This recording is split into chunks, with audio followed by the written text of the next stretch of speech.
Shalom kekasih Tuhan, senang sekali kita dapat berjumpa kembali dan dalam kesempatan ini kita akan membahas tentang sesuatu yang paling dinanti-nantikan oleh banyak orang, bahkan digemari banyak orang, yaitu mau menjadi orang yang berhasil dan juga mau menjadi orang yang beruntung.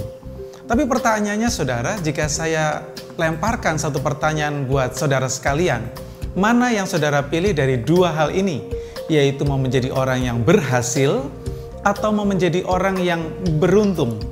Banyak orang berkata untuk menjadi orang yang berhasil memerlukan banyak hal, yaitu pendidikan yang tinggi, memiliki keuangan yang cukup untuk menunjang pendidikan tersebut, dan mungkin butuh pengalaman-pengalaman yang mungkin tidak semua orang bisa menikmatinya.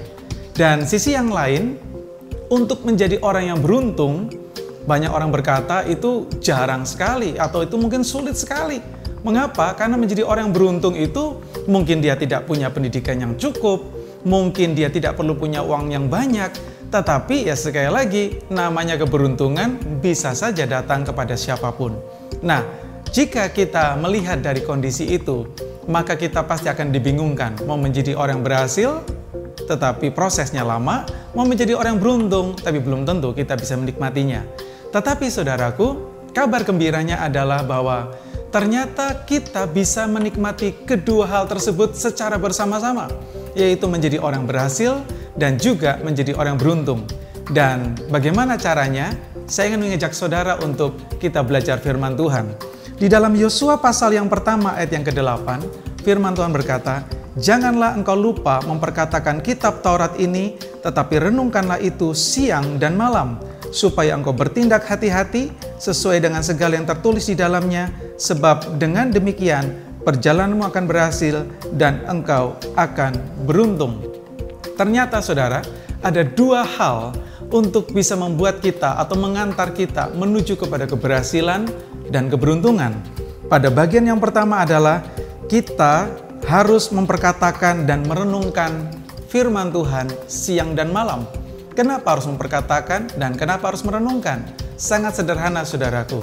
Dengan kita memperkatakan, kita percaya bahwa Tuhan berjanji dan Tuhan akan mengenapi itu dalam kehidupan kita. Dan dengan kita merenungkan, maka dengan demikian, apapun yang kita lakukan, semuanya kita serahkan kepada Tuhan.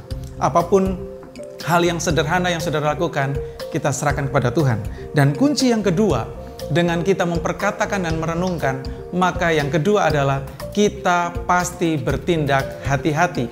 Dengan jalan ini saudaraku, kalau apapun yang saudara kerjakan, apapun yang saudara lakukan dalam kehidupan saudara dengan hati-hati, tentunya dengan cara yang benar, maka keberhasilan dan keberuntungan pasti berpihak buat kita sekalian. Itulah sebabnya dimanapun saudara berada, apapun yang saudara kerjakan, jangan lupa libatkan Tuhan, maka keberhasilan dan keberuntungan akan menjadi bagian kita. Tuhan Yesus memberkati kita sekalian.